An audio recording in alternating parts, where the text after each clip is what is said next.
Hello, everybody. This is Hondo Carpenter, and I am the host of the Las Vegas Raiders Insider podcast, obviously. And I'm your Las Vegas Raiders beat writer on Sports Illustrated. Thank you for joining me today. It's Monday, and we're going to dig in on some of your emails and question. Obviously, the Raiders are 2-6, fixing to be very good chance at 2-7. I don't think that the Bengals are insurmountable at all, but the way they're playing, it certainly is an uphill battle. Could have beat the world champions, should have beat the world champions. They let this one go. And a lot of questions. A lot of questions. I think there's going to probably be even more questions. And then we'll find out how they address those and answer those when it comes to the bye week. We're going to get right into your questions and emails today. Not all of them, because, man, we got a ton of them. Remember this, if you want to email me, only email once a week. If you send me more than one email, it's just you're going to be marked as a spammer and you're not going to get read. And I know everyone wants to have their email read, even if it doesn't get read on air. You still want it to get read. So you email me Spartan Nation Mail, MAIL at yahoo.com. That's Spartan Nation Mail, MAIL at yahoo.com. Now, additionally, let me get right to this. I want to get these up, all that information up. Additionally, if you would please, when you send me an email, use your name and where you're from. That's it. Very simple. You don't have to use your last name. Some people want to, but you don't have to. But use your name in your email, please. I would appreciate it. The first one comes to us from Matt S. in Dobson, North Carolina. It says, Hondo, after Gardner's 11th turnover, is it time for Desmond Ritter? Well, I'm going to tell you this. They're not going to put Desmond Ritter out there if he doesn't know the playbook. Okay? That's number one. Number two, for Desmond Ritter to see the field prior to the playbook being handled, like they brought up Carter Bradley for the Kansas City game. They brought him up and elevated him. But for them to go with Desmond, if there's not an injury, then they're going to have to have full confidence in his knowledge of the playbook. If he's there and he's viable, sure, I think they would look at any number of things. They went from Gardner to Aiden back to Gardner, so I think anything would be possible. I'm not calling for it. It's just going to take some time. Now, if you go back wherever you catch our press conferences or interviews, whether it's on Spotify and Apple, if you only get the audio, or on YouTube or on our SI channel, either one. If you go back, I did an interview last week. I think it went up Friday. It may have been Thursday with Desmond Ritter, where he and I talked about him learning the playbook. So you may want to check that out. But I think it's a good question. But it's you got to put him in a position to succeed. The next one is from Matthew B. in Charlotte, North Carolina. Got two right off the bat from North Carolina. It says, I see the creativity that you talked about in the preseason with Lucchesi's offense.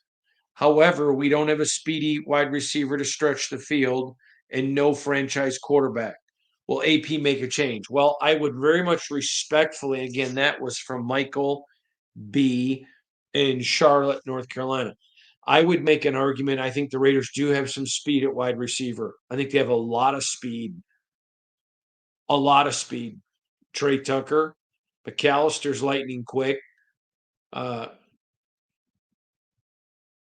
Trey Tucker. DJ Turner is very, very fast. It's not like Jacoby's slow. They do need speed and the creativity. They have it. They're just not utilizing it. Now, some of that's because of an offensive line that's leaking like a sieve. Some of that is quarterbacks getting jumpy. There was a pass that Gardner made yesterday. I don't remember which one it was, and I apologize. I should remember.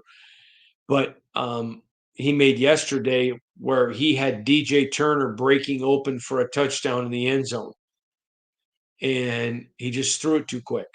So I disagree on your on your analysis about uh, not having speed at wide receiver. I agree with you. The Raiders at this point do not have a franchise quarterback. Do I think that AP will make a change? I am not calling for that. I'm not saying there should be. I've been very critical of Luke, extremely critical of Luke. But I think I've been extremely fair. And when he gets to the bye week, if they're sitting there at 2-7 and the offense looks terrible, he has to do something. I mean, he's literally has his head coaching career on the line. So he has to do something. Has to. Next one comes and says, Hondo, I believe we should fire AP. This is from Don Y in Santa Santa Monica, California. No, I don't think you. I mean that's the problem, and has been the problem with the Raiders. They don't ever build anything. And listen, I know we're talking about football, and I am well aware that we're not talking about real life. Okay, I want to make that point clear. But I was talking to someone yesterday. It may have been Q Myers from Raider Nation Radio, my good buddy Q. I don't, if it wasn't him, I'm not lying. I just don't remember who it was. I know him and I had a conversation after the game. And so it may have been him. But I was talking to someone and I said, literally a year ago, the stadium is screaming his name, begging for Mark Davis to hire him. And now there's a lot of noise to fire him. Well, this is why I say, I said it at the time. You can go back and look at the podcast. When you hire a guy with no experience, you're going to get new staffs, whatever. It's why I give new coaches 20 games. There's a curve there, and there has to be. But I'm going to say this to you. At some point, the Raiders are going to have to pick a direction to go in and are going to have to stick with it. No successful team in the NFL is just constantly pulling the trigger. And then you change schemes, you got to go get new players again, and yada, yada, yada, yada, yada. The guy has been the coach for 8 games as the head coach. And they've not been a good 8 games. That's fair. But you knew what you were getting when you hired him. If it were me and I was Mark Davis, I would give him 24 and 25 and make my evaluation then. He may say no. He may meet with Tom Brady and they're like, no. And that's fine. That's their call. They're the owners of the team. AP's not going to be thrown out on the street. He has a contract. He'll get paid. But at some point, this franchise deserves stability. And every time you make a change, that's not the answer. And then here's the other thing I would ask you. Who are you going to replace him with? Everyone wants to fire everybody. Some people just don't think about who you're going to replace him with. Remember, there were a lot of people that didn't want Rich Bisaccia to get the job, and you got Josh McDaniels. And then everybody, we should have stuck with Rich. I'm not saying they should or shouldn't. That's your opinion. I'm just simply saying to you, at some point, you got to have stability. You just can't pull the trigger and fire everybody all the time. I can't tell you the amount of emails, and I'm being sincere. Hundreds, maybe even a couple of thousand from fans saying, I hated Derek Carr, but I wish we'd have never got rid of him. He's better than the crap we've had since he's gone. Okay. I would agree with that. He's better. I also think it was better for both parties to move on. That had just become so toxic. But it's the reality. It's the reality. No, I disagree, Plus, what do you gain by firing him? That locker room is locked in with him. They've not wavered. with him. So you're just going to throw the year away? Okay, that's tanking, and that's fine if that's what you want to do. But who do you expect to take over? No, I don't think that's the answer. The next one, Hondo. I appreciate the way you've talked about our young offensive linemen, but don't you think some of the play is getting ridiculous? I don't know that I would use the term getting ridiculous, but there's one thing to get penalties, and that's part of a learning curve. I don't mind aggression penalties and all that. False starts are ridiculous. Unforced ones are ridiculous. And yes, at this point, they've started enough games. I don't have a problem if it's an aggression. If it's a hold, whatever. I can live with that. I can deal with aggression. I just don't like unforced. Next one comes in from Tim. This is Tim and Dewerson. I wonder if you're any relation to the former defensive back. Tim Dewerson said, Hondo, do you really believe we have a bunch of good youth on our team? If so, if the season gets out of hand, would you like to see all of them on the starting lineup? That's a really interesting point. At some point, you've got to get an honest evaluation of what you have.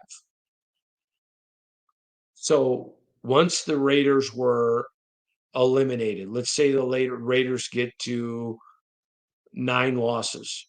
Let's say they get to 10 losses, whatever that number may be.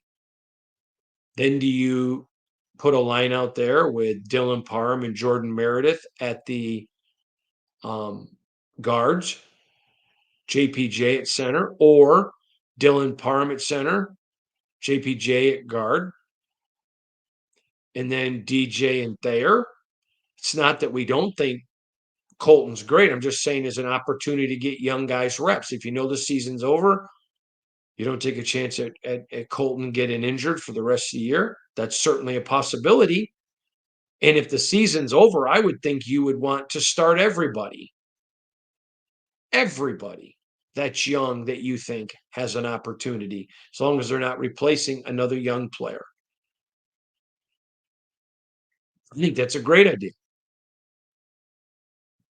Once you know you're out, I think that's, you know what? We want to get these guys as much experience. I'm all for that. I don't have an issue with that in the least bit.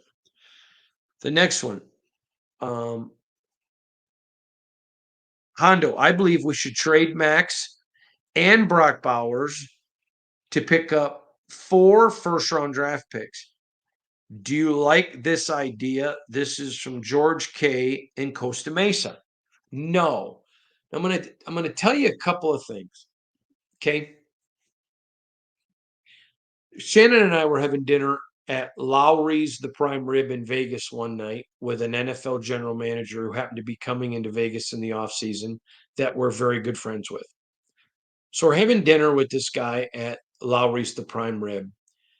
And we were talking about first round draft picks and how valuable they are.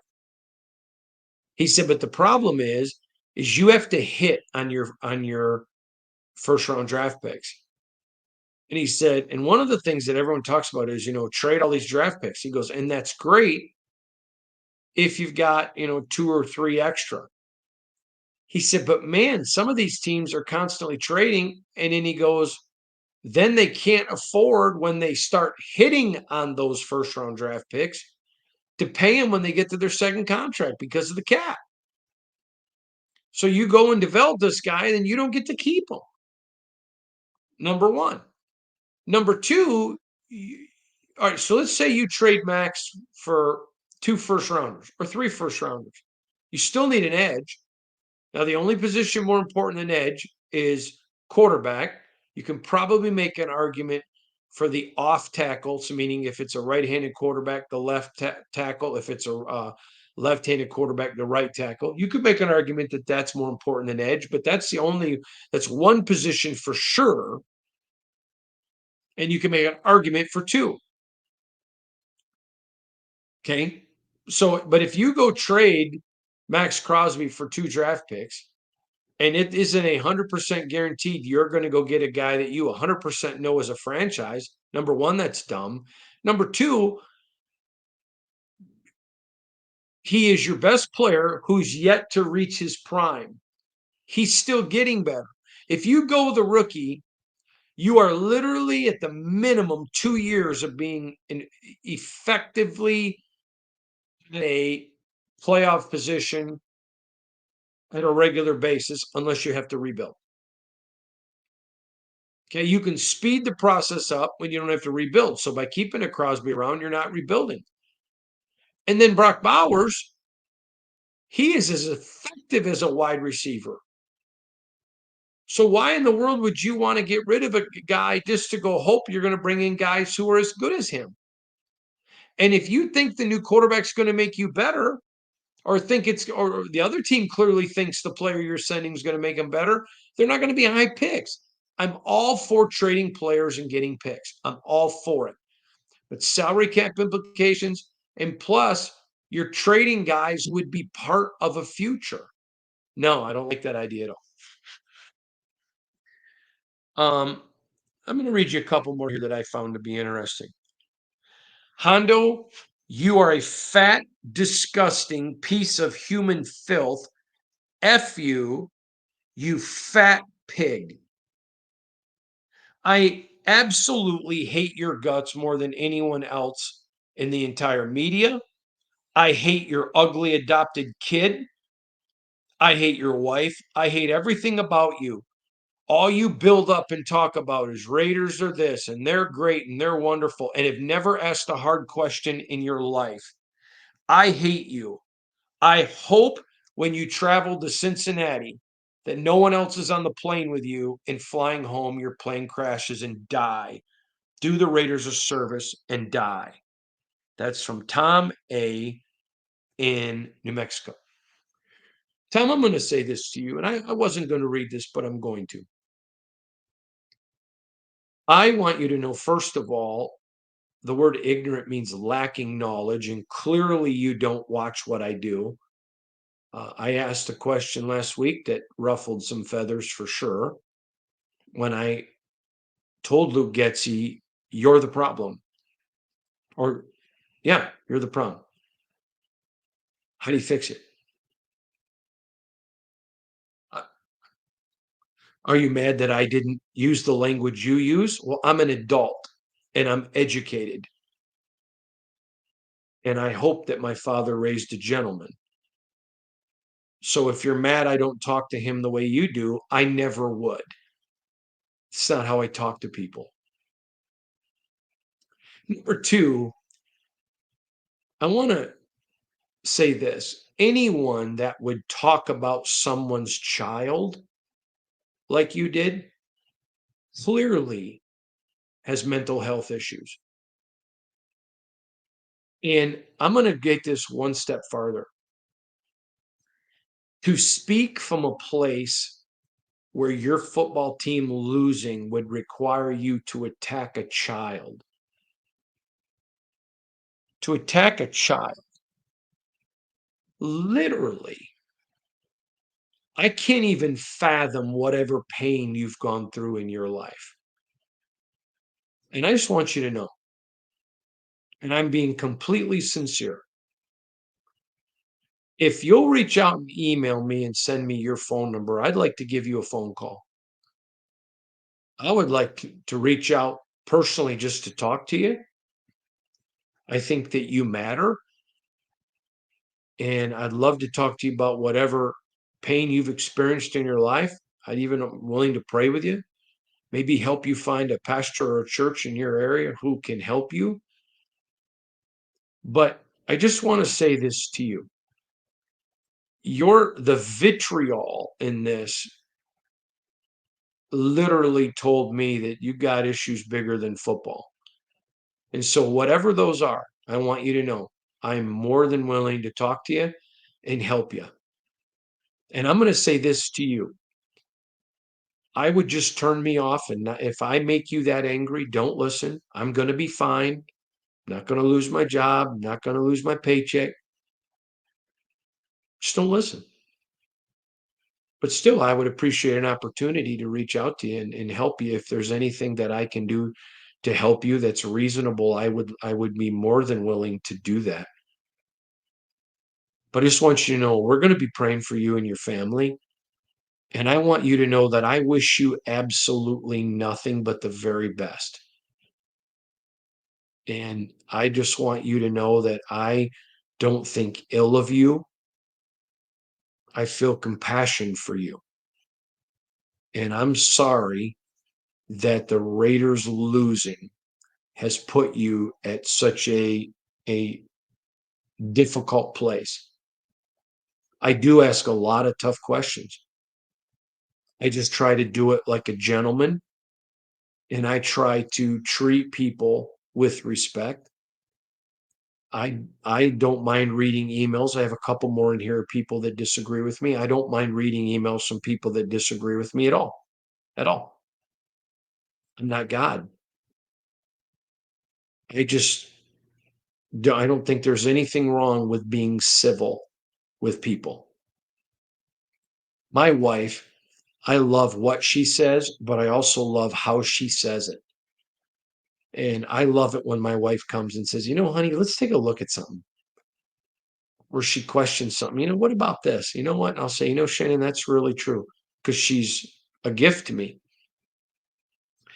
And I learned a long time ago that you can disagree without being disagreeable. And so I want you to know that I literally, before we started this podcast, literally stopped, took a minute, prayed for you.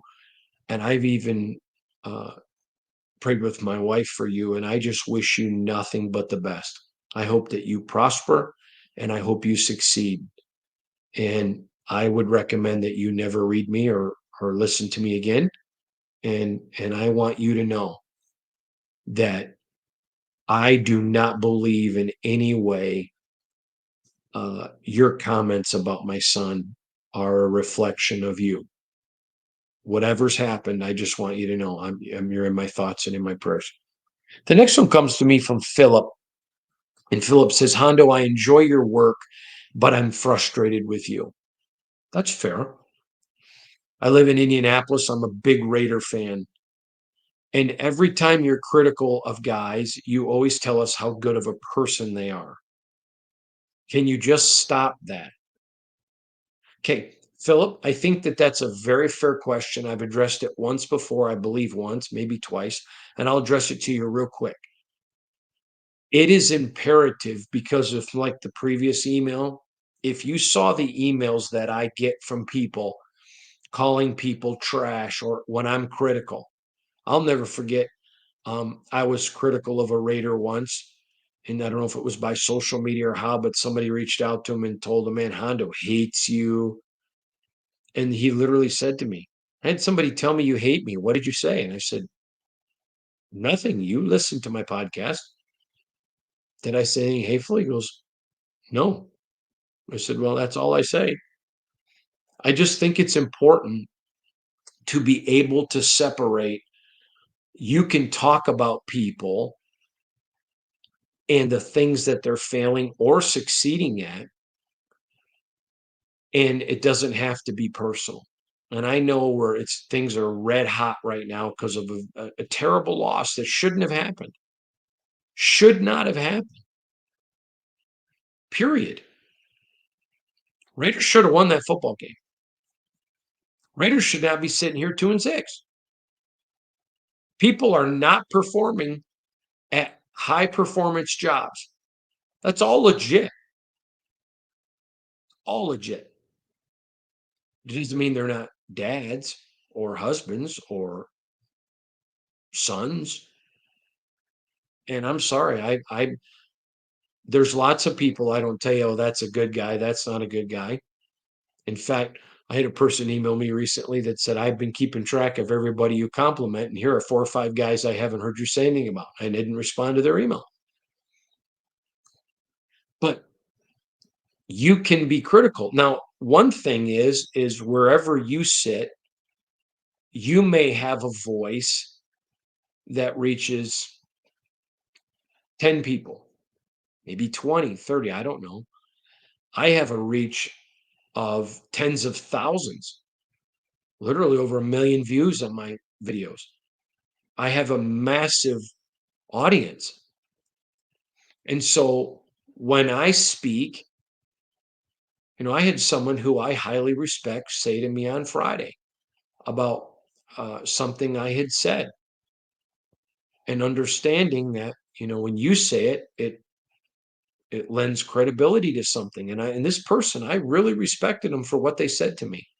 I very much respected them for it, and told them, you know what, I promise to take to heart what you said, and I'm going to think about it. And so when you have a platform like mine, you have to be not guarded. I think I'm very critical, but I also think it's important because then everybody runs and goes, see, even Hondo agrees this guy's a bum. All right, let's use Luke Getzey for a minute.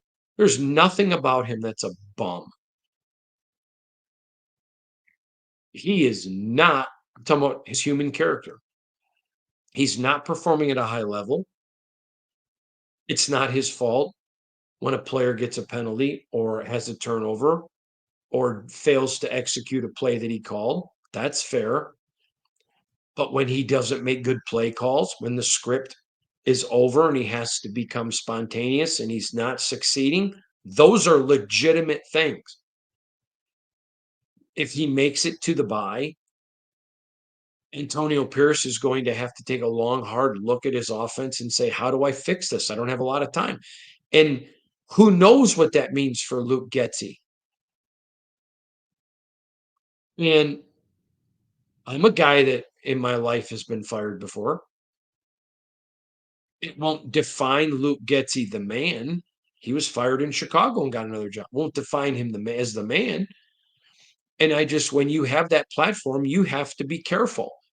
I was talking to a good buddy of mine. He's a political journalist here in Las Vegas, and he covers mostly politics for a local newspaper.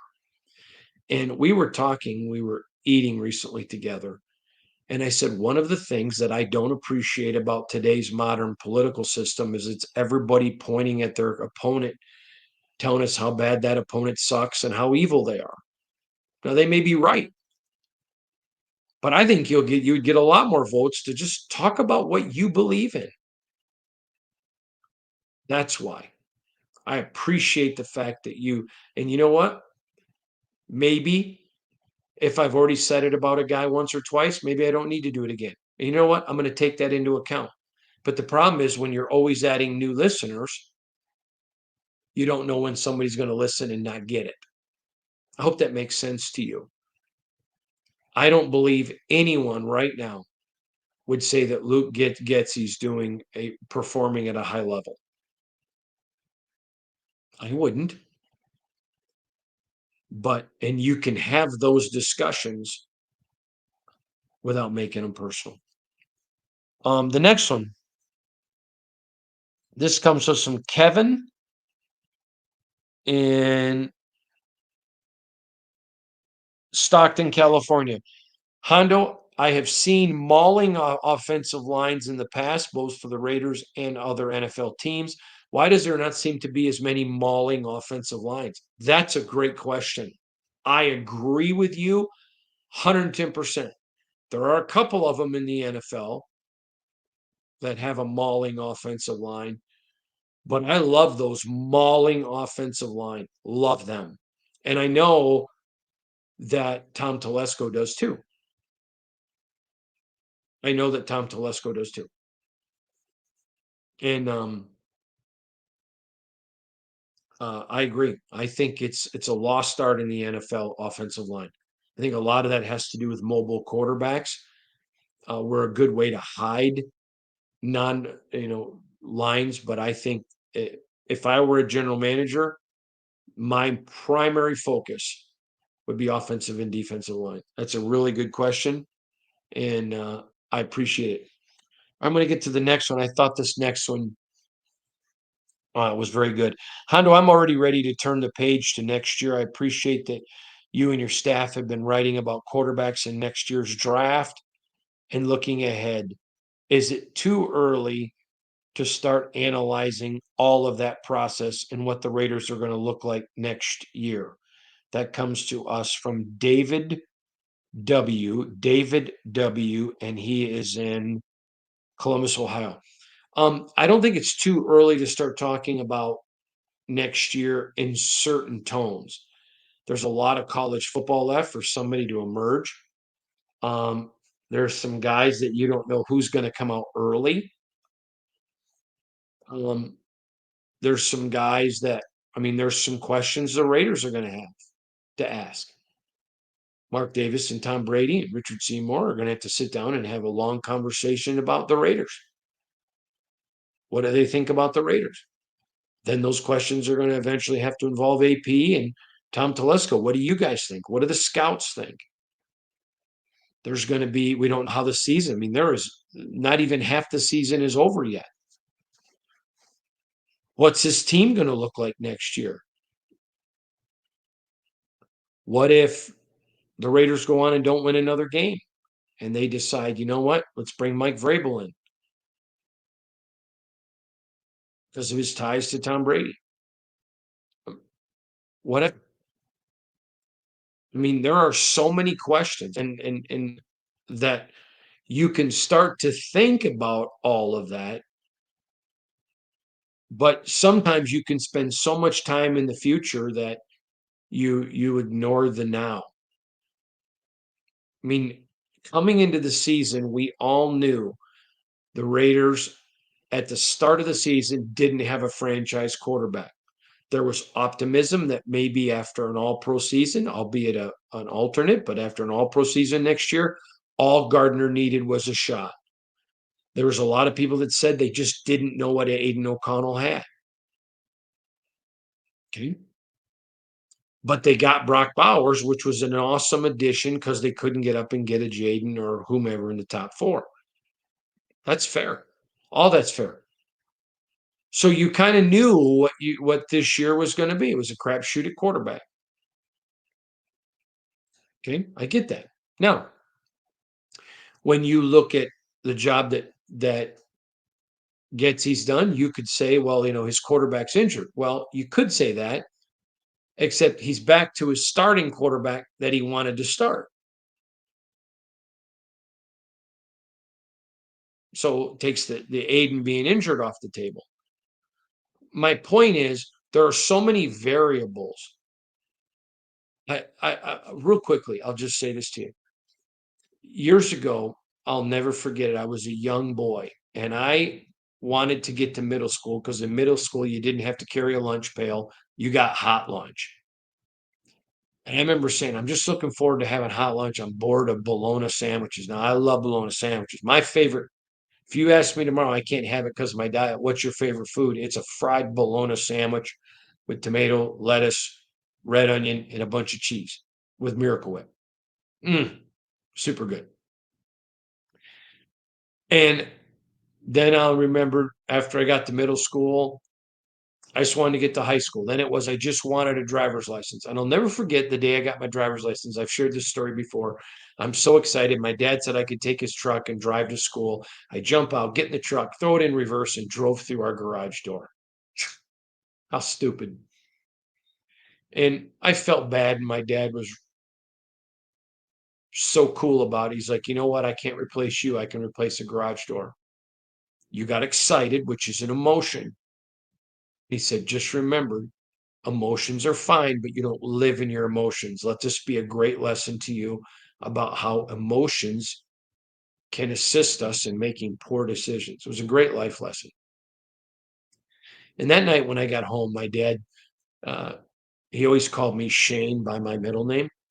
He said, Shane, come here. And I said, all right. And I walked over and he said, sit down. And I sat next to him and he says, do you remember when you were a kid and you wanted hot lunch? I said, sure.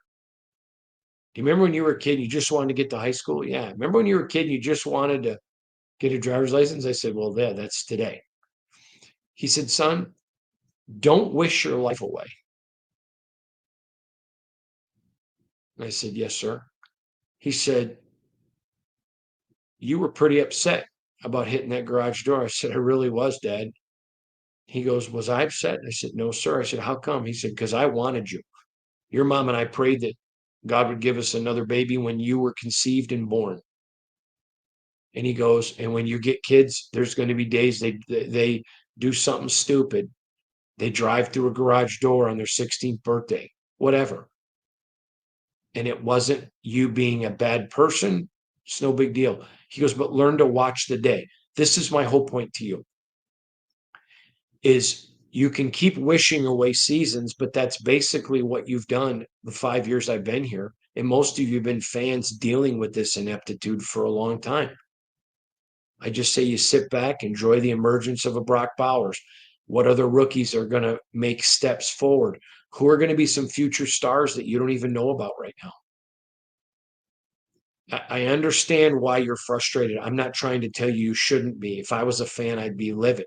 I'm not a fan. I get paid to be there, and it's frustrating. I can't even imagine how you feel. But still learn to enjoy the moment. Because when this franchise gets turned around, and I'm telling you, I believe this with all of my heart. This is, I mean, I always have people say, I know you can't say it. There's nothing I can't say. I don't say anything to you I don't believe. I know for a fact Mark Davis is locked in, and he may never win a Super Bowl. But if he dies having never won a Super Bowl, he is doing everything he knows. So you know what? Give the man the benefit of the doubt. Let's assume he turns it around and wins a Super Bowl. Years like this, in the sad years, are going to be worth it. I got a phone call from a buddy of mine literally after the game last night. I'm driving home, and he was talking about the Lions with the big win, and he said, "Man, it's got to be awesome to cover a team with all those Super Bowls like the Raiders." He goes, "Great fans, everybody loves the team," and I giggled. He goes, "What are you giggling about?" He actually goes, "What are you laughing at?" I said, "They don't all love the team right now. There's a lot of people that say they feel like they're in an unhealthy relationship." He goes, "Are you kidding me? They won 3 Super Bowls." I said, "I know." I see he's just excited because the Lions are winning. Enjoy the process. It should frustrate you. I'm not saying you shouldn't. I'm not making excuses. My next email is going to prove it. But what I am going to tell you is just don't wish away right now. There are too many intangibles that can't be answered. So I would just say tap the brakes. Next one comes to us from Chris Martinez. Chris says to me, I thought this one was extremely interesting. Hondo, I'm a lifelong Raider fan my whole life, so I know what disappointment looks like. That's fair. I've been a season ticket holder. Actually, my family has for many, many years. I'm not wealthy. With the team failing like this, I know I'm going to get a lot of grief. But what do you think about selling your tickets? I don't have a lot of money. This will give me a chance to recoup a lot. Please help, Chris. Chris, based on a couple of the things that were in your email that obviously I didn't read for obvious reasons, I'd sell your tickets. It's expensive to come. You're coming from out of town. There's hotels and everything else. Sell them. Do your best to sell them to Raider fans, but I don't see anything wrong with that. Your team is not performing at a high level. So that asks a lot of you if you have a chance to recoup some of your expenses. I don't think that's a bad thing. It doesn't make you a bad person or a bad fan. I get it. I understand it. Last one I want to read. I thought this one was kind of cool. And it comes to us from Timothy. And this is what he said. Dear Mr. Carpenter, I am the biggest Raider fan in the whole world. I really like Tyrie Wilson. I felt bad for him because he was injured all of last year. I like his big smile. I like the way he plays. I was so excited when he got his sack. I know the team is very upset, and I'm very upset too. But could you do something for me? I know that you know Tyrie, and I know that you like him.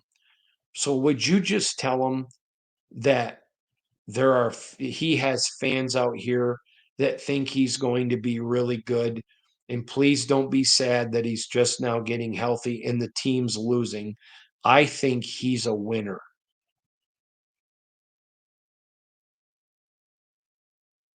And I'm the biggest Raider fan, and I think he's a winner. And that's okay that we're losing this year. We're going to win a Super Bowl with Tyrie Wilson. Timothy. Timothy, I am going to talk to Tyrie, and I'm going to do it on video so you can see it.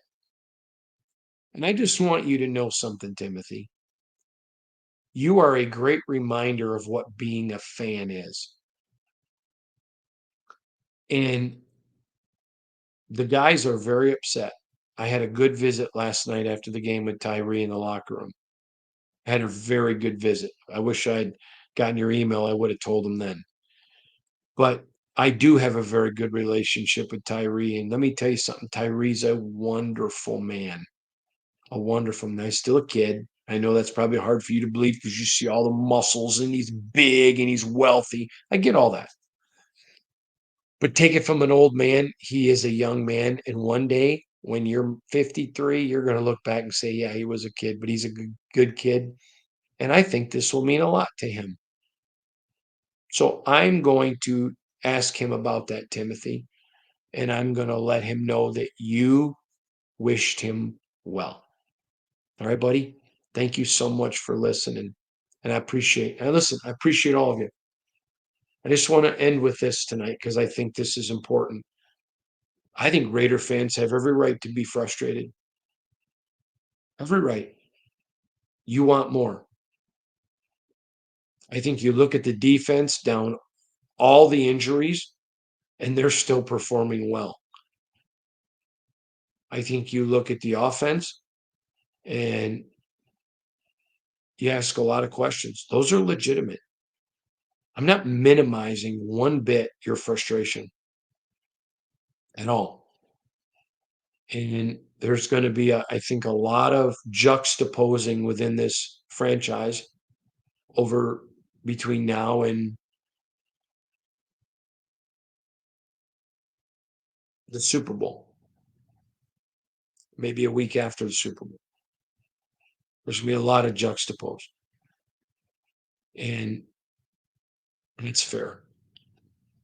It's absolutely fair. We're going to continue to ask hard questions, but fair and respectful.